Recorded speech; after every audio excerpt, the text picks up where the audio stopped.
My name is May Hong. I am the speaking voice of Mira from K-pop Demon Hunters. And this is Moana Nui podcast. Signing off. Happy fans. Do it with me. Happy fans. Happy hon.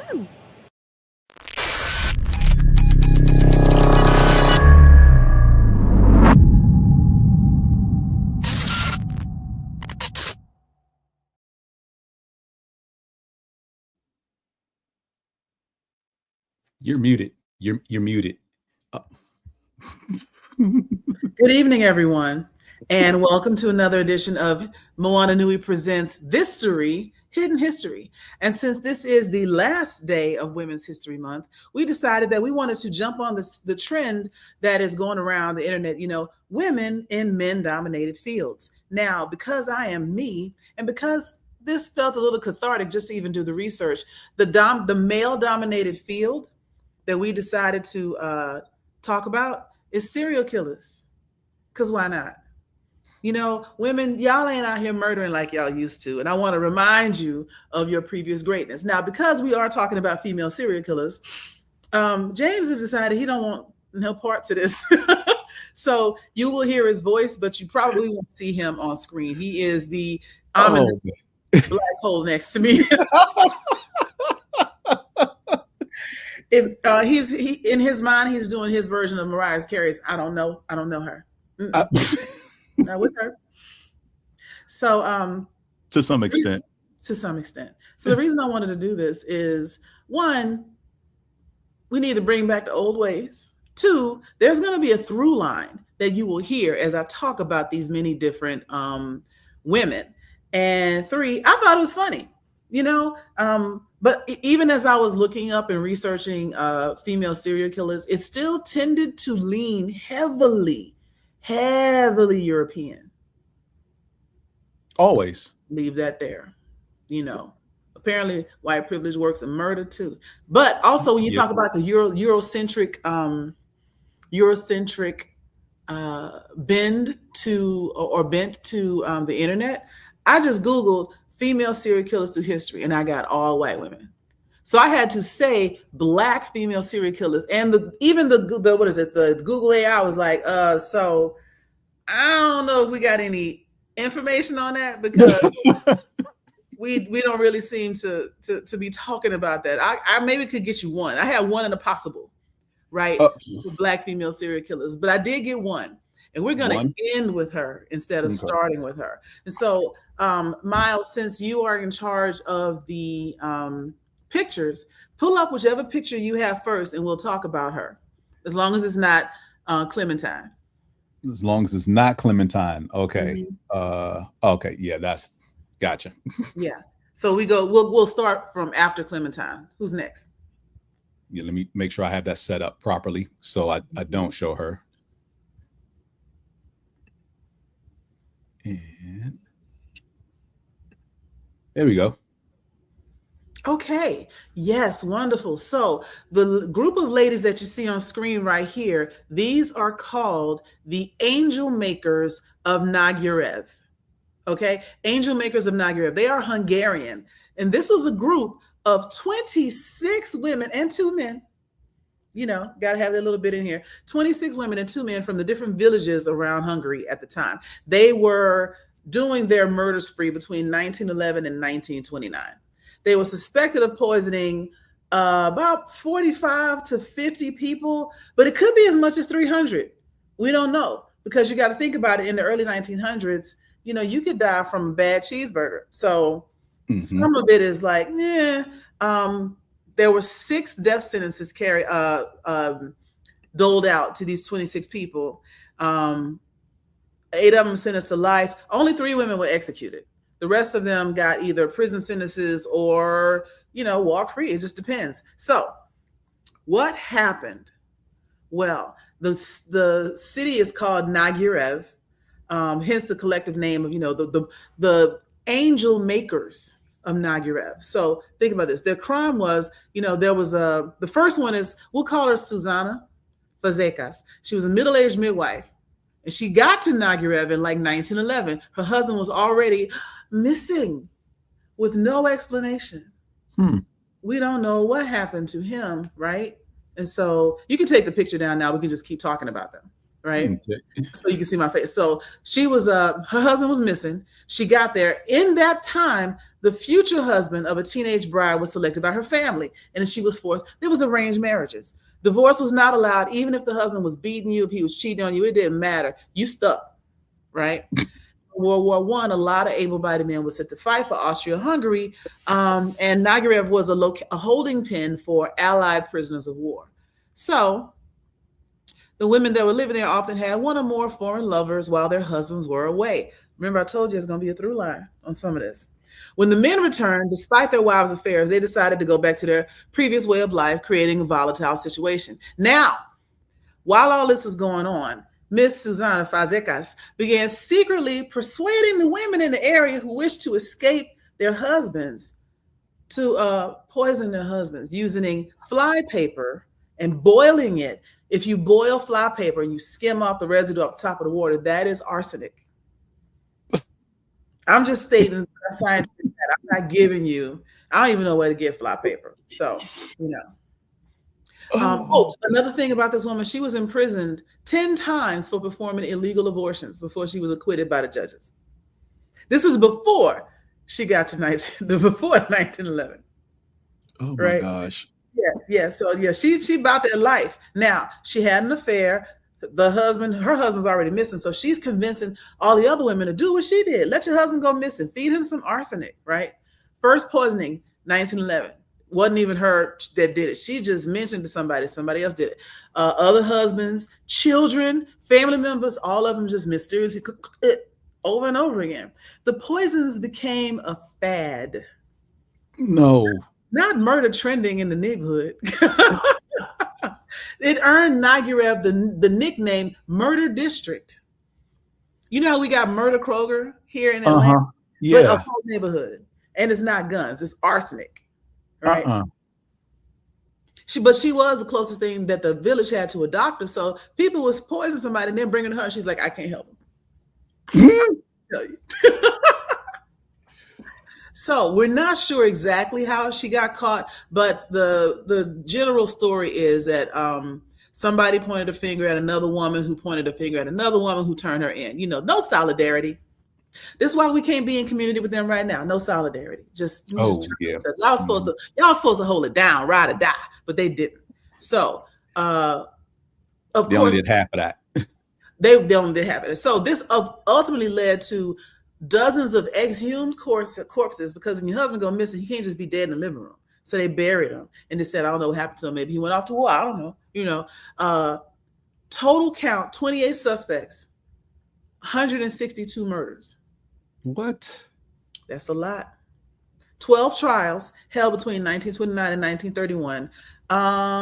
It could be as much as 300 people. We don't know. But 3 women were executed.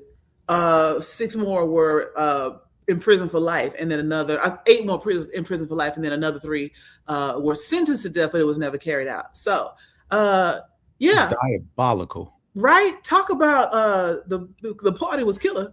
Right? How you got a whole neighborhood? It's just like, yeah, if you go in there, you're a man, you're dying. And think about this. A couple of people killed their family members and children. I don't want none of y'all. No, I'm good. Look, I'm going to stay over here where it's safe. I'm going to murder everybody I know. And I'm killing my mom and daddy too because they sold me off to this raggedy dude. I'm killing him and you and them. That's awesome. It's terrible, but it's also kind of awesome. Oh my gosh. So that is our first up, the group project, the Angel Makers of Nagirev. Okay? Oh my goodness. Now, what is the next picture you have for me, young James? The next photo is this would be, I believe, Madeleine Mouton. And yes, she is French. Now, Madeleine, also known as the Berthelot poisoner, again, poison, first through line. You know how people say women like to kill with poison? We hear all this in like FBI files or Criminal Minds, whatever. Women tend to use poison. It's more discreet and clean. No, it's available. Right? It is kind of convenient. is convenient and you don't have to have brute strength to use it. Because if women were stronger, they would just murder you outright. Hit you with a frying pan, pot full of grits. We're going to get you if you keep messing up. But now let's talk about Madeleine Mouton. She, again, 1910 to 1948. Man, them some wild times in the early first half. It wasn't that long ago. My mom was born in 1936. Oh. So she was right along. It was in America, but it was right along in here. So this ain't a long time ago. This woman, she was born in 1910 and she died in 1948, but she was murdering everybody when she was around 20 years old, give or take. So what is her story? She was a French serial killer. She poisoned 11 people. And the name of this place is Sidi Bel Abbès, Algeria, in 1943, 5 years before she died. She poisoned 11 people. Only 7 of them died, though. So, she had about a 60%, success rate. She was sentenced to death and executed. She was the second to last woman to be guillotined in French Algeria. Wow. Yeah. Who was the last? I don't know. I didn't look that up. I'm curious now. Now piqued my interest. Second to last. She was born in Évreux, Normandy, second of 2 daughters, born to a day, what we would call a day laborer, factory workers, etc. So she had hard scrabble parents. They separated when she was 10 years old because her father was an abusive alcoholic, and her mother took them to live somewhere else. Now, she attended school until she was about 14, and then she got her diploma. At the time, this is according to Wikipedia, people reported that she was a moody, vain child, prone to lying, often claiming that she was of noble heritage. Her sister Solange. Solange. According to her sister Solange, Madeleine would walk around with an empty violin case so people would believe that she was a musician. And then at age 17, she ingested gasoline trying to kill herself. It didn't work. So now move on to 1929. While she was working in a buffet at the local train station, she met her husband, Clément Mouton. She was 18. She got married. They had their first child in 1933. She was nervous about the pregnancy.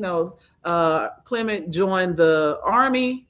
And during his tenure there, several witnesses say that Madeleine began having an affair with the garrison officer. Poison affair. I told you there's a through line with all of this. Mm-hmm. Now the garrison officer broke off the relationship, and so Clement, her husband, was like, "Look, I got to take you out of this temptation." So they moved to the city of Constantine in Algeria, and she accompanied him. Now she would later claim that this move just derailed her whole life, and she was so distraught and disturbed, right? So she frequently had affairs, frequently went on drinking binges, prioritized her sex life above everything else. Wow. Right? And so this time she did carry a pregnancy to term, but the birth was difficult. The child died 5 years later. Again, that is a sad thing to have happen, but she used that to her advantage of, I'm distraught. I need to keep being for the streets. Madeleine was for the streets, y'all. Due to her reputation, her husband used to move around frequently. He just kept thinking, if I move, she won't do this. And she was just like fresh meat, right?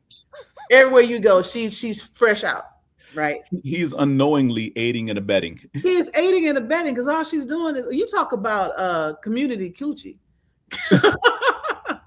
At one point, they went to Berthelot, which is where she became Madeleine of Berthelot. She was forbidden to live in the barracks. And she moved in with a woman named Madame Des, gave birth to her 3rd child a few months later. And then she finally came back in the barracks in December. It didn't even take that long. She met Chief Brigadier. She had an affair with him. She started taking out loans for her gambling debts. What was she gambling on? How long the husband was going to live? I guess. So here's where it gets suspicious. During 1943, right? Okay. Several suspicious deaths occurred at Berthelot, all of which showed signs of acute poisoning, right? And people got suspicious, and rumors spread that maybe it was Madeleine because, she's for the streets. It's possible. She already had a bad reputation. She also was in the habit of providing constant care and being a caregiver for a lot of people that died under her ministrations. She's what do they call it? Poison Nightingale. You know, you're supposed to be Oh a my nurse. Even her own husband had identical symptoms to another person that she poisoned, but he lived. oh gosh. So yeah. So, but it was easy for people to investigate because he's like, shortness of breath, tight chest. That happened to me. So come to find out that while she was staying with that other woman, Madame Des, she bought 200 grams of sodium arsenite from the local drug. And she said it was to get rid of ants. I mean, technically, she ain't wrong. Ants are pests that get on your nerves and get in the way. So yeah, maybe she saw everybody as ants. I mean, from the little bit of chemistry I retain, yeah, you can get rid of ants using that. Right. Her sister Solange at one point said that she got a letter from her brother-in-law like, this shit crazy. I think she's trying to kill me. And so eventually she was arrested in 1944. Now, mind you, World War II is happening. She had poisoned 4 people, but she vehemently denied poisoning the rest of them. But it turns out, I think, you know how sometimes you got to clean up a bunch of crimes. Some other people, it was not uncommon for sad or despondent women to just poison their husband. So I think a few other people poisoned somebody in her vicinity and she got blamed for it, but she definitely killed 4 people. Definitely killed 4 people. And so I got blamed for the extras. And got blamed for that. Because, like, here's the chronology. The first poisoning occurred in 1943. Mm-hmm. Madame LaRue, another woman, fell ill. 10 days later, her husband fell ill. Right? Mm-hmm. At the time, Madeleine Mouton was suspected. She wasn't a suspect. And they even allowed her to take care of Mr. and Mrs. LaRue and try to help them, you know, get better. A fundraiser was organized. Man, they was doing GoFundMe back in the early 1900s. They did a fundraiser. They got 2,400 francs, which is probably, let's call it $20,000 now. Right. But then she swindled it to pay off her debts. And then she borrowed another 4,000 francs for another woman named Madame Lamas, talking about she was paying for the LaRue's child to go to school. Nobody ever saw that money. Next thing you know, Madame Lamas's mother-in-law, Madame Juan, died from poisoning. Right. And then another old man died from poisoning. And then another old man died from poisoning, leaving her stuff. Right. What? That's what she was saying. She was like, oh, I was so kind to him. He left me in his will. Girl, no. She done murdered everybody. And haberdasheries and hemoglobins. Right? Haberdasheries and hemoglobins. She tried to give my life has been ruined. And Antoine Perrault, who was a psychiatrist at the time, was like, nah, she knew what the fuck she was doing. She was a sound mind and body. And she also was she drank several liters of wine and other liquors every day. I can't imagine taking a whole bottle of wine to the head every day, not to mention other liquors. I mean, over the course of the day, I mean, if you're using that instead of drinking water, yeah, I can see it. I can't. Like, if 2 glasses of wine and I'm out, I don't even know how she's walking around. But anyway, she was executed by guillotine on April 10th, 1948. So there you have it. And when she walked to the scaffolding, her last words were, farewell, Mom. I deserve it. Well, at least she owned it. Right. Way to do it. So that is our second serial killer by poison. And also for the streets, Madeleine Mouton. So from now on, I'm going to call somebody Madeleine Mouton and be like, what your Madeleine Mouton said, because you put the streets and poison her. Yeah. She was literally about that life. Oh, my gosh. Okay, sure. I guess. Next up, it should be a familiar face. Oh, Lord. You recognize this woman? Isn't this the NASA chick who drove? No. Okay. No. This is Eileen Wuornos. This is the movie Monster that Charlize Theron played her in the movie. Ah. And so, yeah. Eileen Carol Wuornos. She died in 2002. She's not, I think, the only white American serial killer on here. And what she had a habit of doing, a lot of people, I think a lot of folks got so concerned and so overly interested in how they quote unquote uglied up Charlize Theron to do this movie that they didn't pay attention to what she was doing. She murdered how many people? Where is it? A lot.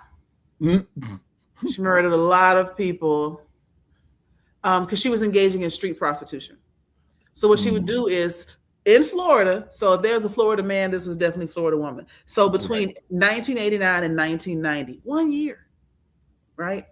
1 year, she would solicit people. They would agree to meet, go with her behind a truck stop or whatever, somewhere off in the woods. And then she would shoot, kill, and rob them. 7. Oh, yeah. 7 of the people that she robbed, she also killed. There may have been a couple more. She had the blicky on her. Okay. She had the blicky on her. Now, the first time that she murdered somebody, she claimed that he either raped or attempted to rape her. And that became her go-to. She would just solicit them to go out and get it in the woods. And then when they were either in it or done, she would say, "You're raping me, stop, blah, blah, blah," and shoot them and claim in her mind that this was self-defense. And as long as somebody heard her screaming out before the gunshot, whether they saw or not. Right. It was until you add it all up. Like, girl, wasn't you at the same truck stop last week? Did the same thing. And so it became, again, 7 people in a year, the pattern started to emerge. People didn't want to believe it because you didn't really have female serial killers. So they were like, what's going on here? What dude is out here robbing and killing truck stoppers? And it was her, right? She was sentenced to death and executed in 2002. Oh. So, little background about her. She never met her father.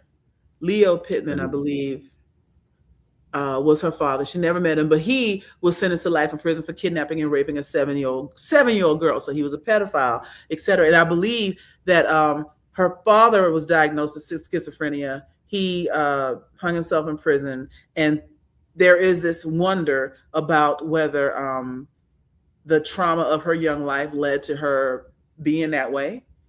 At one point, she even said that her grandfather had assaulted her and beat her when she was a child. Before he beat her, he would make her strip naked. And this is according. So by age 11, she began engaging in sexual activity for school for cigarettes.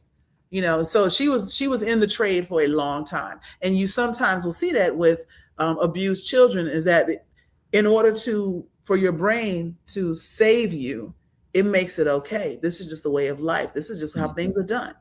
And so it makes no difference to her to murder somebody when she gets older, because it's just how you do, right?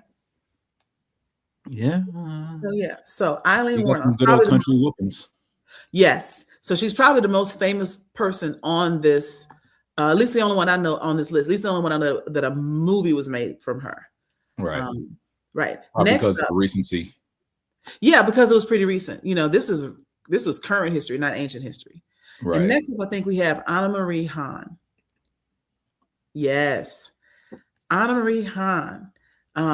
She was German-born serial killer. She murdered 5 old men from Cincinnati by poison between 1933 and 1937. So this is what I'm talking about. Women, where has this gone?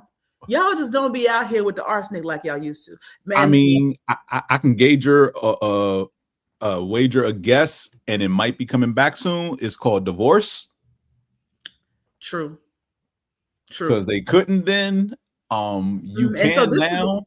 This is a cautionary tale to all these Congress people out here talking about take away women's rights. We don't have the right to vote. The SAVE Act is going to disenfranchise, if it's passed, disenfranchise a lot of women who have changed or taken their husband's last name. Now, the funny thing is, it tends to be traditional women that do that. They're going to disenfranchise half their base because most of the liberal women are hyphenated, right? Or didn't take their husband's last name. So good luck with that, host. But she was actually sentenced to death and convicted and executed by electric chair. Oh, because America likes stuff to be just horrific. You can't just shoot her in the heart or go ahead and put her head off. You're gonna watch her fry. So she was electrocuted in 1938. So she was the youngest of 12 children. Though 5 of her siblings had died by the time she was born. I mean, again, this is the early 1900s. That happened all the time. Right. Her father used to make furniture, and her family was considered to be well off. This is not, you could tell by the hair, and a little cross around her neck. This ain't no broke chick. Like she had a little money to her, etc. The Mendez brothers had money too. The Mendez brothers had money too. So again, all of this idea, segue something completely different. But this idea that money brings you respectability has always been a lie. I mean, think about Nero, Caligula. They are emperors and they're still whacked out of their mind, right? Yeah. Right. And then, where was I going with this? I had something I was going to segue into. What were we talking about? Respectability. Money and respectability. I can't remember what I was going to say, but it was going to be great. Yeah. Anyway, so we'll come on back. If I remember it later, I'll talk about it. But so she got married when she was 18. She had her first child, Oscar, when she was 19. And she told her family that the father was Dr. Max Machecki, who was a cancer researcher from Vienna. However, there's no record of Dr. Machecki ever knowing her or being Oscar's real father. So now she's a scandal, right? Oh. And so they sent her to live in the United States in 1929. Take your scandalous self on. And her son stayed with the family in Bavaria. So now she is living with her relatives, Max and Anna, in Cincinnati, Ohio. Because, there's a huge German town in Cincinnati, Ohio. So she was one of those German immigrants. She married Philip Hahn in 1930 and then went to Germany to get Oscar. She came back and they started their family. Now, here's where the murders began. Allegedly, Anna Marie Hahn started poisoning and robbing old men in the German community in Cincinnati to support her gambling habit. These are the men. 73-year-old Ernest Koch. I wondered if he was one of the relatives of the Koch brothers. I don't know. But she robbed him. He died on May 6, 1933. That was her first victim. She had befriended him, and then he left her a house in his will. What? Yeah. She wanted the house. She wanted a house. Next up, we got Albert Parker, 72. Also died soon after she moved in and began caring for him. Prior to his death, she had signed an IOU for $100 that she borrowed from him. But then after mind you, $1,000 in 1930s money is like 30 grand right now. Yeah. So she borrowed all this money from him. And then after he died, that document just disappeared. We don't know what happened to it. Well, we can't call it a death that we don't know. Next victim, Jacob Wagner. Died. He was 78. He died in June of 1937, leaving $17,000 to his beloved niece. Girl, that ain't none of your family. She got real good at the sugar daddy murders. That's what we should call her, the sugar daddy murderer. Pretty much. I mean, she could have waited because in the 30s, hitting 70 was pretty much like you ain't got much longer anyway. Right. And I think that's why she did it, because she assumed, well, if they 72, ain't nobody going to wonder about why they died. But I mean, so many was a long shot in the same area. So then we had 67-year-old George Gellisman for her service before death on July 6th. She got $17,000 from him as well. Then her last victim was the too young 67-year-old George Oberndorfer. After he traveled to Colorado Springs with her and her son, he died in agony just after Miss Hahn bent over his deathbed, inquiring his name, professing she didn't know him. I don't know him. How you rob her own son, someone across 5 states and then claim to not know him when he's dying? I don't know him. But her own son testified at her trial that his mother and Oberdorfer had traveled to Colorado by train, and that Oberdorfer got sick on the way. Oops. Your own son turned you in because he knew you ain't shit. Mm. Right. Autopsy revealed high levels. What do you think was in his blood? Arsenic or strychnine? Arsenic. Mm-hmm. Which made the police suspicious. And then they went back and dug up 2 of her older clients and found out that arsenic was in their systems as well. She was arrested. She was executed in Columbus, Ohio. So they brought her back from Colorado. Yes, because what we're not gonna do is let you just be out here. We're gonna kill you where most of your murders were committed. But yeah, that's your girl, Anna Marie Hahn. And now this brings me to our last person. And I had to go looking for this person. If you even look at the picture of her, it's hard to see. This is Clementine Barnabette. And I immediately thought about the song, "Oh My Darling Clementine, You Are Lost and Gone Forever." I don't think the song is about her. No. But she arguably was the first of the list of people that I mentioned, because she was born in 1894. Mm-hmm. She's a suspected serial killer because she confessed to some stuff, but then she's like, I ain't do the rest. So she initially confessed to 2 mass murders in February and November of 1911. So again, she ain't new to this. Like, she was before a lot of the other people that I just mentioned. And then while she was in custody, she just started claiming involving a lot of other killings from Acadiana in Louisiana to southeastern Texas. So I-10, she was killing people all along what we now know as I-10, right? A total of 35 all in all. And she took responsibility for 19 of them, even though she was said to have been involved in like 35 of them. And there were several more unsolved cases. Now, from what I know about us, Black women, I believe this is closer to the angel makers of Nagirev, where she may have told other people, here's how you do it. And they did it. And then to protect them, she just started claiming everything. And once she went down for a couple murders, she's like, you might as well put the rest of these on me so that my crew can be good. Now that's heart, right? Even in murder, we have community, right? We're going to take care of each other. That's what we're calling it, community. Yes, community murders. Yes, and I'm here for it. And what's funny is she was charged with 19 counts of murder, but they could only really get her on just one.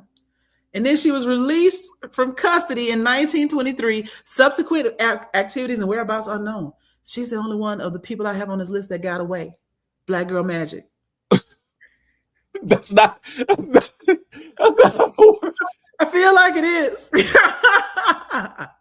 You know that's not how that works. Are you sure? I'm gonna go with yes, but I'm gonna let you have this right now. Okay. So now there's been some questions because they can't let us have nothing. They won't let us be great even in murder. So doubt has been cast on whether Barnabette's confession was real or not. A lot of historians have said the coverage on the murders was like sensationalist because she was a Black woman. They tried to play it up, racial stereotypes, sex and voodoo and blah, blah, blah, to result in a moral panic and to make them afraid of all Black women, which is also a possibility. Professor Vance McLaughlin, he wrote, between 1911 and 1912, there was a bunch of towns along what they call the Southern Pacific Railroad line, which, like I said, is I-10, going from Louisiana to Texas. A minimum of 12 Black families were murdered in their homes, and all the murders occurred at night with an axe used to fracture the skulls. Only one person was ever punished for any of these homicides. Now, it is true that women tend to favor poison, right? But she was out here with a whole axe. You know what? Because I'm not wasting time. I don't want to watch you die over time. You got to get it tonight, which does sound like us. We don't beat around the bush, right? I don't need magic if I got an axe. Patience she did not have. Right. And speaking of, we like any one of our relatives down in Jamaica got a machete on them right now, or a cutlass, if you will. So do I believe this? I don't not believe it. Out here getting her Jason Voorhees on. And so she murdered a couple of families in their home, and she admitted to that one. She murdered another family in Lafayette Parish that she was accused of because a mistress implicated her in the crime, mistress of the guy that she apparently murdered. She was rearrested a couple times. So she was back and forth, but ultimately they turned her loose. The first trial, she was acting erratic. She was rocking back and forth. She was being, she was acting crazy, which that's what you do, So she said she acted under the orders of the Church of Sacrifice, which is apparently offshoot of Christ Sanctified Holy Church in Lake Charles, Louisiana. So once the cult thing comes into it, then you can plead temporary insanity, so on and so forth. But by the end of January of 1912, it was 26 Black people dead. And that was all attributed to the Church of Sacrifices as some sort of weird ritualistic human sacrifice. But there's no evidence of that. And again, this could be a ploy by the media at the time to sensationalize something that could turn into, voodoo, hoodoo, death, blah, ritual sacrifice. She also could just have murdered them. Maybe they didn't pay, Maybe she owed them money, or maybe they owed her money. We don't know. Wow. And they just let her go because they didn't have the evidence, or they just flat out didn't believe her. They just didn't believe her. And when she came in for a second trial, she confessed to involvement in those 35 murders. Some of her story didn't add up, but she was like, yeah, I moved the body. And they're like, that body wasn't moved. So now what? But this is where I say I think the community comes in. You know, she says she had conjure bags. Again, you think about the bag that Smoke was wearing. Something similar to that. She talked about that. And incidentally, another segue. White people, listen to me. When you find something in a bag or buried in the ground and you open it and there's like a little doll in there, put that back. Don't touch that. I don't know what it is, but I know what it ain't, and what it ain't is good for you. Leave it alone. If somebody, I just saw this online earlier, this guy found a rusted like metal purse and he was restoring it. So he's, scrubbing all the patina off the copper or whatever. And the clasp on it had been locked with like a chain. And he had to like work to get the chain loose and to like fight the rust and everything. And inside the bag, inside the little purse was a puppet doll, with the little arms and legs stick and then like needles and stuff all through it. And he just took that and moved that into a drawer. Wow. Bro, your whole house is cursed now. And I hope you know that. Put it back. Nobody asked you to do this. That's like, ooh, I found this burlap bag with this book inside that's made of human skin. Yeah, exactly. What are you doing? Written in blood in Latin. Right. You mustn't read from the book. Right? Oh, Necronomicon up in this mug. But anyway, so there was a lot of people talking about the Church of Sacrifice, that there was a hoodoo doctor in New Iberia, which is in Louisiana, that she had all these conjure bags. Now, some of it, to heal back pain, rheumatism, coughs, and whatever. Now we know in our time right now that voodoo, or if you want to call it hoodoo practices or whatever, really are about warding off evil spirits and healing the body. And I saw this really good YouTube video by a voodoo practitioner, and he was talking about, you got to remember when we were first released, matter of fact, up until the mid 1940s, the literacy rate in Black America was extremely low. And it used to be illegal for us to learn to read. So if you went to a hoodoo doctor or whatever, or a spiritual healer, and you told them your head hurt, they would give you a little lavender oil, blah, blah, blah, something for, herbs for the pain. And they would put a little doll or something together that looked like you, and then put a pin in your head, not to hurt you, but to remember what they were working on. Because they can't read. So this was a medical record. But you have some ignorant people come through and don't know what they're looking at and go, oh, this is evil.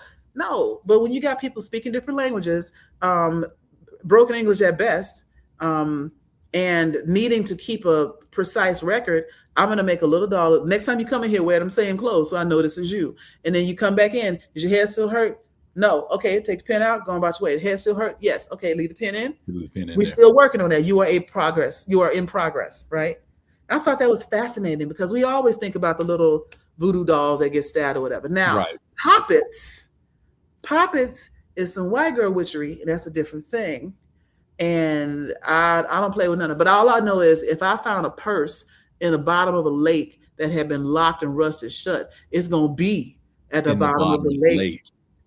First of all, I'm not finding anything in the bottom of a lake, because that's the one place I will never be, is the bottom of a lake. Right.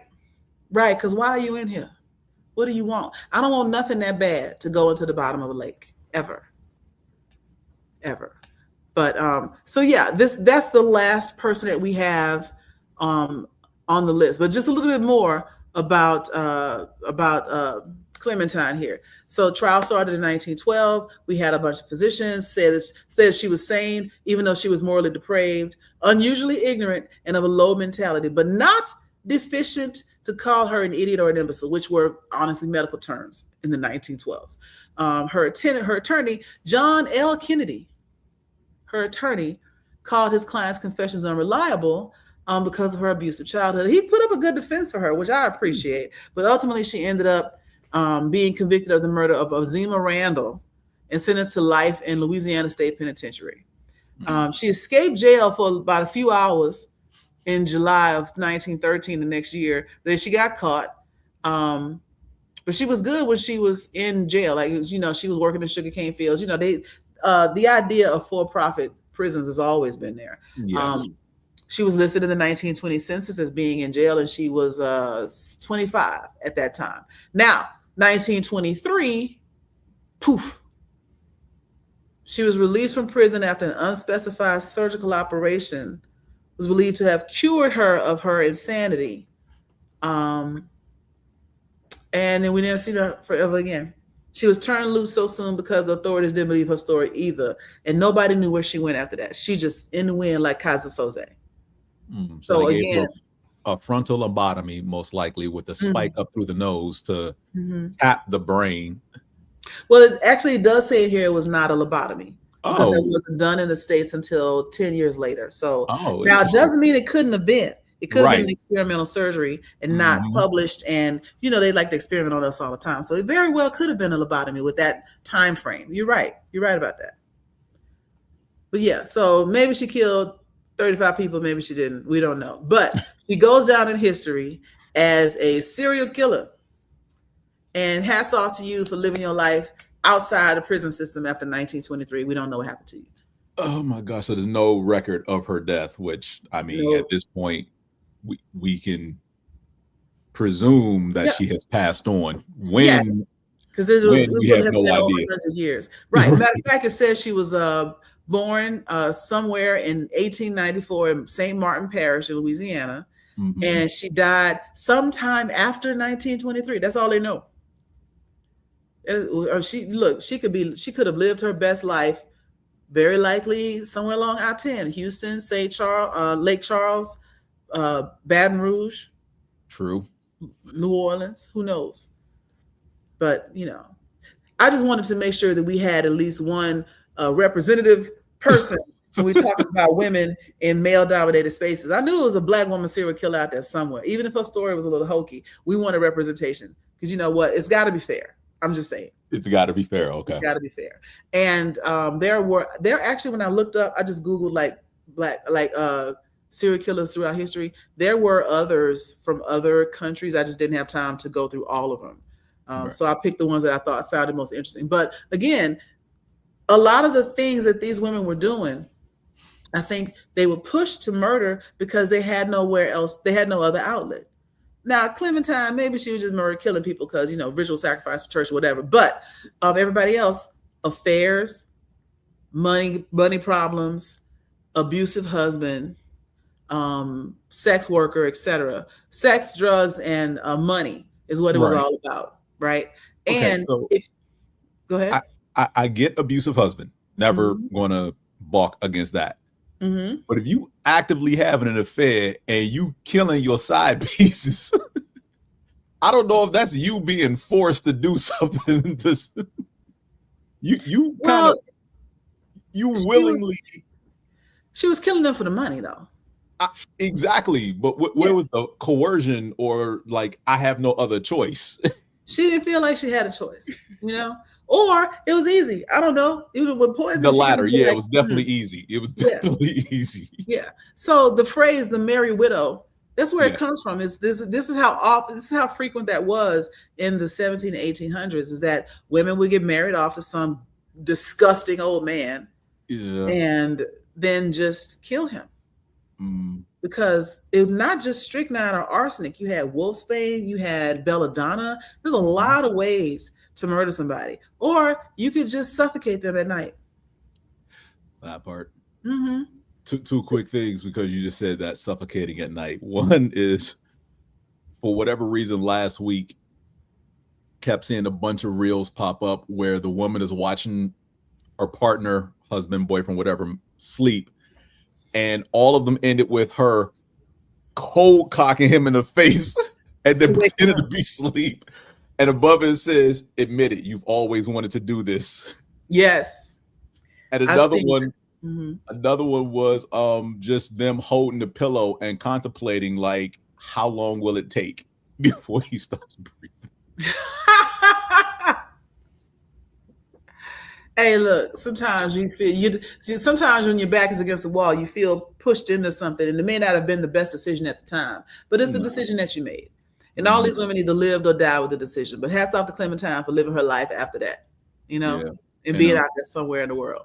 And unfortunately, with the way laws in these southern states are going, you mentioned earlier and we both watched Bridgerton. This is a thing that after a while, being married off as a teenager, basically, to some over 50, 60, 70-year-old man.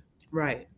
It's gross. Like, it's disgusting. And again, like I said, because of a lot of the law changes happening in southern states specifically, looks like it's trying to come back, because families will literally take their 12, 13, 14-year-old daughter and marry them off to some decrepit old so-and-so. Right.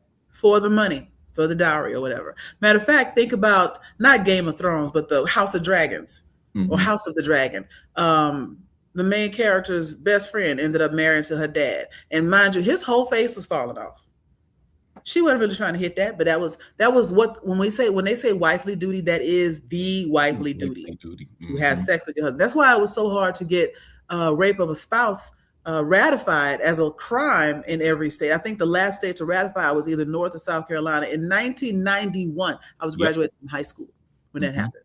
Before it became a crime everywhere, because that's what you're supposed to do, And so, if you trapped in a marriage that you hate with some dude whose face is falling off and he smells like mothballs and farts, and you got to just lay there and take it. You know what? You're gonna be poisoned.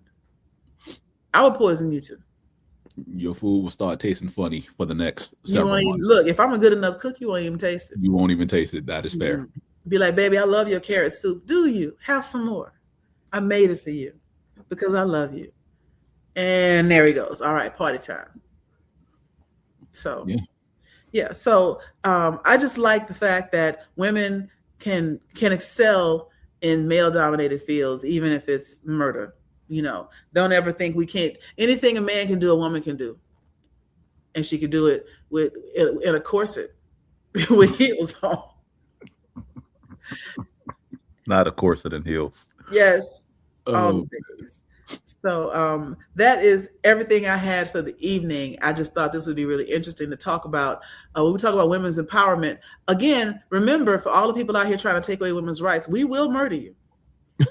If you put us back in that position where we don't have any rights other than freedom through death, it's not going to be mine. It's going to be yours.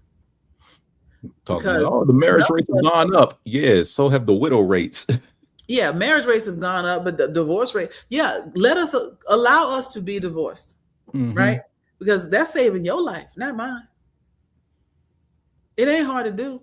And my thing is, divorce is better than the alternative. Yes. Look, you can divorce me, or I can murder you sometime between now and later. And then I can even say that, but you won't be able to tell anybody because you'll be dead. You don't believe me, Oh, Joy played too much. Yeah, I played too much. Eat that cookie. Yeah, there you go. Ha ha. Now you did. But I think it's a great example of how people think that women are helpless and lack ingenuity and resources. And no, y'all just not paying attention. There was a list of over 100 women serial killers. Now, mind you, it's probably thousands of male serial killers, but that's just because, they get caught a lot more. And they tend to, dismember and eat their victims and do all kind of weird stuff. We're just killing husbands. That's all we do. That. Yeah.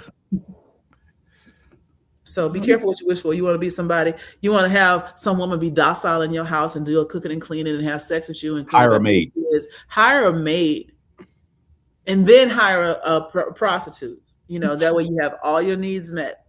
But if you're trying to get all that out of one woman who don't even really like you anyway because her dad sold her off to you, check that lemonade. Just check the lemonade, bro. I'm just saying. Next time I put some Suge Avery in. See how you like that. Exactly. Please believe she's poisoning everything you do. So anyway, with that said, this has been another episode of THIStory, Hidden History. If you think it's fun, like there's some YouTube clips about female serial killers throughout history. There are many more women murderers than serial killers. Because like, you know, you have to hit a certain number to be considered a serial killer. But like women just murdering their husband. Like I told you about the phrase married widow, where, you know, look, I married him, my family made me, and then he just miraculously died. Once the husband dies, widowhood is respectable. Yes. You can be a widow. Look at what was the Queen's right hand chick? Lady Davenport. Danbury. Lady Danbury, thank you, not Davenport. Lady Danbury was a widow.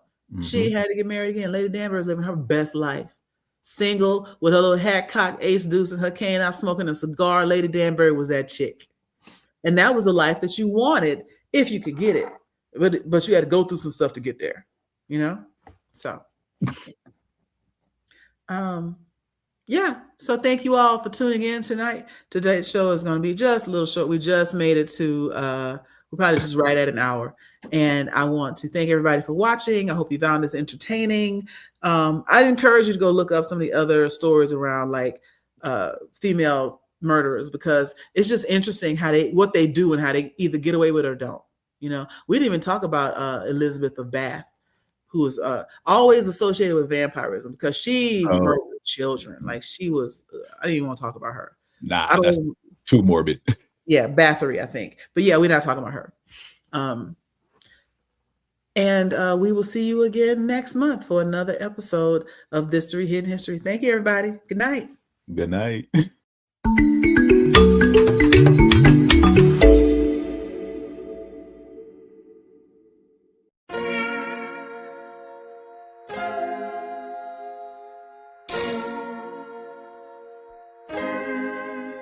So many stories left to tell, even if we have to ourselves. Can't keep history on the shelf. If they won't tell it, we will. If this the land of the free, it was a freedom then, when they annexed Hawaii and called it Cedar Lands, without any type of payment and no signing off. Called themselves a republic in 1894. 1.2 million acres overtaken from the native Hawaiians. When they resisted, the West retaliated in violence and erasure. The Hawaiian language is banned as part of colonialism's plan to expand, yeah. Stuck between a rock and a hard place. Multiple bombings of Kaho'olawe as a part of their ongoing war with Asia. Used it as a place for target practice. No consent or compensation. Colonizers call for annexation. Never cover all the locals. School will never let you know. So many stories left to tell, even if we have to ourselves. Can't keep history on the shelf. If they won't tell it, we will. Stories left to tell, even if we have to ourselves. Can't keep history on the shelf. If they won't tell it, we will. We will. So if you put Hawaii into perspective, well, Black and Asian history is interconnected. Considering the fight with the Pacific, then of course versus Asia, they was treated as a middleman for war, but didn't let the Western colorism run its course. Cause dark skin was a sign of dignity to core. The land was taken in the name of capitalism, when prior to it was an actual kingdom. Clap back at the system. Stuck between a rock and a hard place. Multiple bombings of Kaho'olawe as a part of their ongoing war with Asia. Used it as a place for target practice. No consent or compensation. Colonizers call for annexation.